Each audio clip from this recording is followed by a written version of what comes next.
Hi friends, good morning అందరికీ. అందరూ బాగున్నారా? నేనైతే చాలా బాగున్నాను. అందరికీ సండే ఎప్పుడు వస్తుందా ఎదురు చూస్తూ ఉంటారు కదా. నేనైతే సండే ఎప్పుడు వచ్చిద్దా అని ఏడుస్తూ ఉంటాను.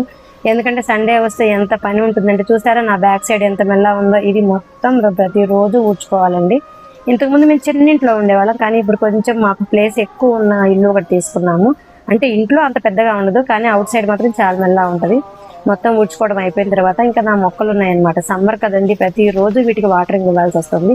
చాలా మొక్కలను అయితే నేను నీళ్ళ పెట్టేశాను, ఎందుకంటే కొన్ని క్రోటాల మొక్కలు ఎండలో పెట్టకూడదు అనమాట.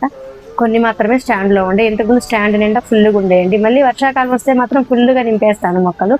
నాకు మొక్కలంటే అంత ఇష్టం అనమాట. మీకు తెలుసు కదా, ప్రతి వీడియోలో నాకు కంపల్సరీ నేను మొక్కల్ని ఇంట్రడ్యూస్ చేస్తూనే ఉంటాను. అయితే ఇంకా ఇల్లంతా శుభ్రం చేసుకోవడం ఒక ఎత్తండి బాబు. సండే వచ్చిందంటే మాత్రం ఎక్కడ వస్తువులు అక్కడ ఉండవు, కాబట్టి అన్ని సర్దుకుంటూ ఊడ్చుకుంటూ రావడం సరిపోతుంది. చాలా మంది అంటారు, ఏంటి మీరు చేసే పని సండే ఆడవాళ్ళకి సెలవు అన్నట్టు అంటారు. ఎవరండి సండే ఆడవాళ్ళకి సెలవు అండి? చేసే కొద్ది పనులు వస్తానే ఉంటాయండి. ఊడవడం అయిపోగానే ఇల్లంతా క్లీన్ చేసుకోవాలి. ఇంటిని ఇంటీరియర్ డెకరేషన్తో ఎంత అందంగా పెడతామో అలాగే అంత పని కూడా ఉండిద్దండి. ఎప్పటికప్పుడు మనం క్లీన్ చేసుకోకపోతే దుమ్మంతా వాటి మీదే ఉంటుంది. మనం ఎంత నీట్గా పెట్టుకున్నామన్నా కూడా వీక్లీ ఒకసారైనా సరే మనము డస్ట్ అంతా క్లీన్ చేసుకోవాలి, లేదంటే తెల్లగా కనిపిస్తూ ఉంటాయి. నాకైతే ఇక్కడ బొమ్మలు, నాకు ఇంటీరియర్ డెకరేషన్ అంటే చాలా ఇష్టం. ఎక్కువ కాస్ట్లో పెట్టలే కానీ తక్కువలో అయినా కూడా కొంచెం నీట్గా ఉండేలా చేసుకుంటాను. ఇది మా ఎక్వేరియం అండి. ఫిషెస్ ఒక 2 or 3 ఉన్నాయి. మేము మొన్న లాస్ట్ తిరుపతి వెళ్ళినప్పుడు ఒక 2 చనిపోయినాయండి, వాటికి ఫుడ్ సరిగా వేయక. ఇంకా క్లీనింగ్ అయిపోయిన తర్వాత ఇంకా మాప్ వేసానండి. ఇంకా రూమ్స్ అన్నీ ఊడ్చుకొచ్చేసాను. ఊడ్చుకోవడం వల్ల మొత్తము రూమ్ అన్ని తుడిచేసాను. ఈ ఎంత తుడిచినా ఎంత ఊడ్చినా అండి, మనకి రోడ్డు మీద దుమ్మంతా ఇంట్లోనే ఉండిద్దండి. ప్రతిరోజు క్లీనింగ్ చేయండి, ఎంతో ఒక పని వస్తానే ఉంటుందండి.